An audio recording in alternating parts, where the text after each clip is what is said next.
Hey everyone. So today we're diving into something that is completely reshaping education as we speak, the rise of AI. And, we're not just talking about cool new gadgets that can help with grading or summarizing articles. We're actually talking about a brand new skill, one that's becoming absolutely critical for everyone, students and faculty included. So, what is this new skill? Well, it's called verification literacy, and it is pretty much exactly what it sounds like. It's this core ability to validate, to audit, to really critique what an AI spits out instead of just, taking it as fact. It's kind of like being a detective for your own research, constantly questioning the evidence and never just taking things at face value. And that, right there, requires a pretty massive mental shift. I mean, for years, we've basically been trained to trust automation. Think about spell check or calculators, things that follow clear, predictable rules. With generative AI, though, that kind of blind trust is it's dangerous. Oh, for sure. I've had to completely change my own approach. I used to just accept whatever my spell checker said, But with AI-generated text, you just can't. The new mindset, the one we all have to get into, is all about rigorous, active skepticism. We have to become like professional doubters. And that skepticism actually leads us to this really fascinating and honestly counterintuitive idea, the automation paradox. Yeah, I mean, what if I told you that having more automation could actually create more work, not less?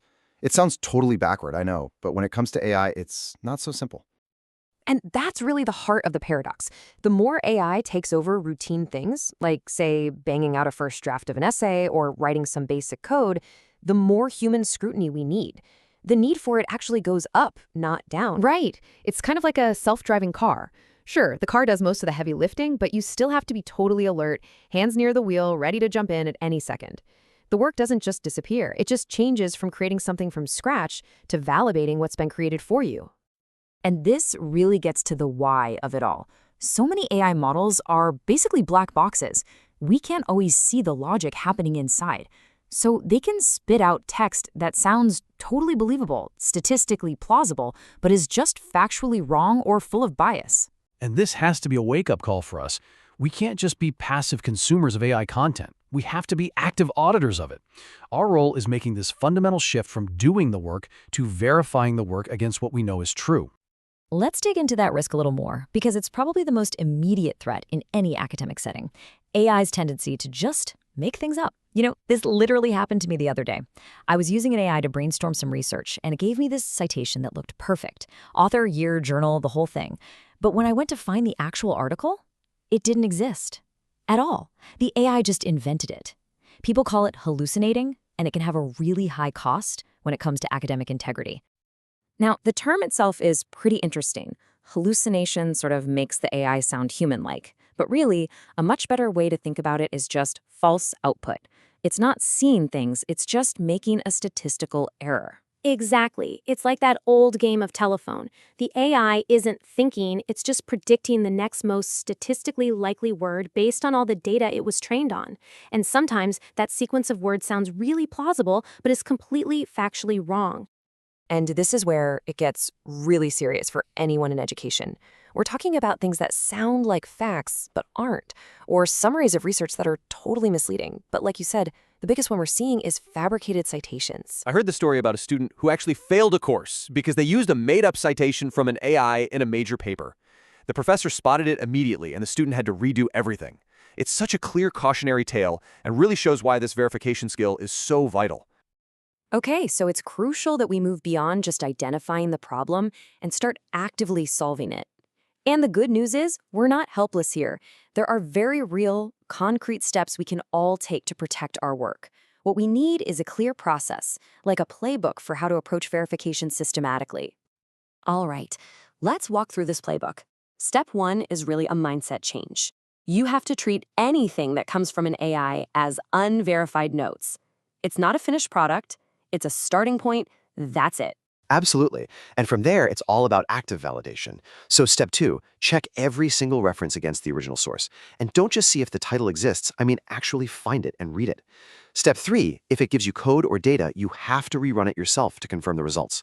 And finally, if you're using AI images, you've got to verify the rights and permissions. You can't just assume it's okay to use. And it's not enough to just do the verification, right? You also have to be transparent about it. You have to think of verification as a process, not a promise that everything is now 100% perfect.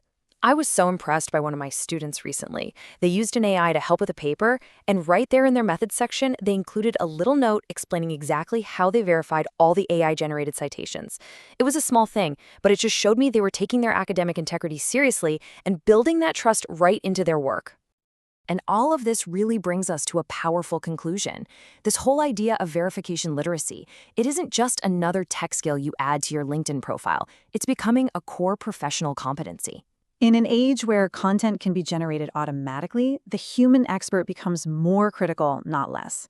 So here's a challenge for you. Start a conversation about this. Talk to your students or your colleagues about verification literacy. Let's really work on building a culture of critical thinking for the age of AI. This image just captures that evolution perfectly.